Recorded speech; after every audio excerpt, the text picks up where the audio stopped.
Mazmur 138.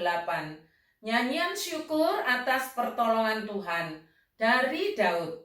Aku hendak bersyukur kepadamu dengan segenap hatiku. Di hadapan para Allah aku akan bermazmur bagimu. Aku hendak sujud ke arah bait-Mu yang kudus dan memuji namamu oleh karena kasih-Mu dan oleh karena setiamu. Sebab Kau buat namamu dan janjimu melebihi segala sesuatu. Pada hari aku berseru, Engkau pun menjawab aku. Engkau menambahkan kekuatan dalam jiwaku. Semua raja di bumi akan bersyukur kepadamu, ya Tuhan, sebab mereka mendengar janji dari mulut-Mu. Mereka akan menyanyi tentang jalan-jalan Tuhan, sebab besar kemuliaan Tuhan. Tuhan itu tinggi, namun Ia melihat orang yang hina dan mengenal orang yang sombong dari jauh. Jika aku berada dalam kesesakan, Engkau mempertahankan hidupku. Terhadap amarah musuhku, Engkau mengulurkan tangan-Mu, dan tangan kanan-Mu menyelamatkan aku. Tuhan akan menyelesaikannya bagiku. Ya Tuhan, kasih setiamu untuk selama-lamanya. Janganlah Kau tinggalkan perbuatan tangan-Mu. Lebih mudah bagi kita berterima kasih karena menerima pemberian-pemberian yang baik daripada berterima kasih karena pengalaman yang menyesakkan hati. Itu adalah sifat manusiawi kita. Namun Tuhan Allah justru mengizinkan kita untuk mengalami pengalaman yang menyesakkan hati, supaya kita belajar bersyukur kepadanya dan memuji namanya. Pengalaman yang menyesakkan tidak selalu buruk buat jiwa kita. Tetapi dengan cara pandang Allah yang kita pakai, kita malah dapat bersyukur dan membuat orang lain juga turut bersyukur akan kasih setia Tuhan. Tuhan itu baik dan kasih setianya besar.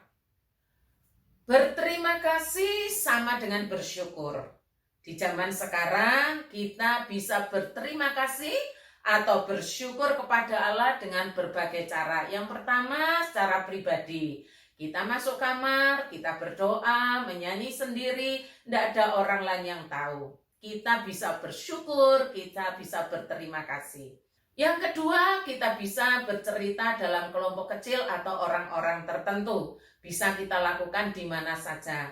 Sehingga kita menceritakan pengalaman kita, menceritakan ucapan syukur kita, menceritakan terima kasih kita.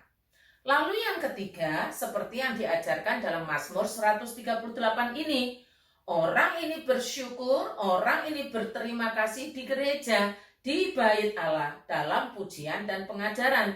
Apa tujuannya? Supaya orang-orang lain turut memuji Allah seperti dirinya. Ingat, supaya orang lain turut bersyukur dan memuji Allah. Mengapa demikian? Sebab kita semua punya tanggung jawab untuk memuliakan Allah. Salah satunya adalah dengan puji-pujian. Memuji Allah karena kasih dan setianya. Bagaimana cara Allah mendidik kita supaya kita mempunyai kesempatan untuk memuliakan Allah, bersyukur kepadanya dalam hal ini di dalam gereja atau dalam bait-Nya, sehingga orang lain juga turut bersyukur dan memuji Allah? Jawabannya adalah dengan diberikan kepada kita pengalaman-pengalaman. Seperti pengalaman yang dialami oleh pemazmur di ayat 3. Pada waktu aku berdoa, Engkau menjawab aku dan memberi aku kekuatan yang kuperlukan dalam jiwaku. Ayat 7-8. Walaupun aku dikelilingi oleh kesusahan, Engkau akan menyelamatkan aku dari segala kesusahan itu. Engkau akan mengepalkan tinjumu terhadap musuh-musuhku yang geram. Kuasamu akan menolong aku. Tuhan akan melaksanakan rencananya bagi hidupku karena kasih-Mu. Tuhan tetap untuk selama-lamanya. Janganlah Engkau meninggalkan aku karena Engkaulah yang membuat aku. Yang menarik di sini, walaupun aku dikelilingi oleh kesusahan, Engkau akan menyelamatkan aku dari segala kesusahan itu.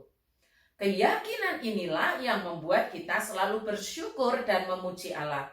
Dan syukur kita akan menginspirasi sesama untuk bersyukur pula di dalam bait-Nya. Tentunya kita bertanya, mengapa masih ada orang yang bisa bersyukur walau dikelilingi kesusahan? Mengapa masih ada orang yang masih yakin bahwa Allah pasti menyelamatkan dari kesesakannya itu?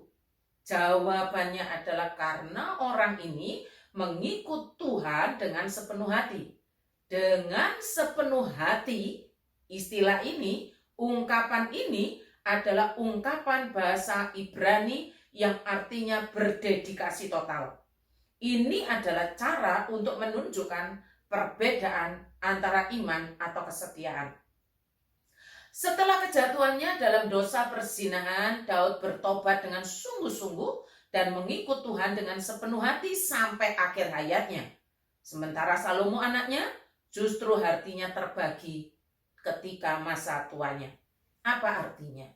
Artinya, pertobatan yang benar akan membuat seseorang yang bertobat itu mengikut Tuhannya dengan sepenuh hatinya. Tidak mungkin orang dapat mengikut Tuhan dengan sepenuh hati jika ia tidak bertobat sungguh-sungguh. Walaupun aku dikelilingi oleh kesusahan, Engkau akan menyelamatkan aku dari segala kesusahan itu. Firman inilah yang menjadi alasan bagi kita untuk bersyukur karena pertolongannya, bersyukur di gerejanya, supaya orang lain turut bersyukur dan memuliakan Allah. Kesesakan bisa menjadi sarana bagi kita untuk menikmati pertolongan Allah dan mengucap syukur kepadanya di dalam rumahnya. Mari kita berdoa. Terima kasih Tuhan untuk firman-Mu hari ini. Kami diajari untuk melihat bagaimana Allah melihat kesesakan itu sebagai sarana bagi kami menikmati pertolongan Allah dan mengucap syukur atasnya. Kiranya Tuhan mantapkan di dalam hati jemaat-Mu, mengingat akan firman Tuhan bahwa kesesakan memang ada, kesusahan memang ada, tetapi Engkaulah yang menyelamatkan kami sekalian dari kesusahan itu. Terima kasih untuk pertolongan-Mu. Kami berdoa untuk pendoa-pendoa Tuhan di gereja Tuhan yang setia, sebab gereja tanpa pendoa, gereja tanpa doa, gereja yang mengandalkan kekuatan manusia, bukan mengandalkan Roh Kudus. Kami berdoa untuk jumlah jemaat sekitar 30-an yang setia, yang mau berdoa, yang mau memberikan waktunya, dirinya, belajar berdoa dan mendoakan. Bahkan untuk pekerjaan-pekerjaan misi yang jauh. Oh Tuhan, pakailah kami semua yang bekerja dalam senyap, yang melayani dalam senyap, tetapi yang mau berdoa bagi gereja Tuhan. Gerakkan hati kami masing-masing ya Tuhan, agar kami tidak memilah-memilih apa yang baik, apa yang kami sukai, tetapi kami memilih apa yang Tuhan sukai. Terima kasih Tuhan. Berkati gereja-Mu, berkati dengan firman-Mu. Dalam nama Tuhan Yesus kami berdoa. Amin.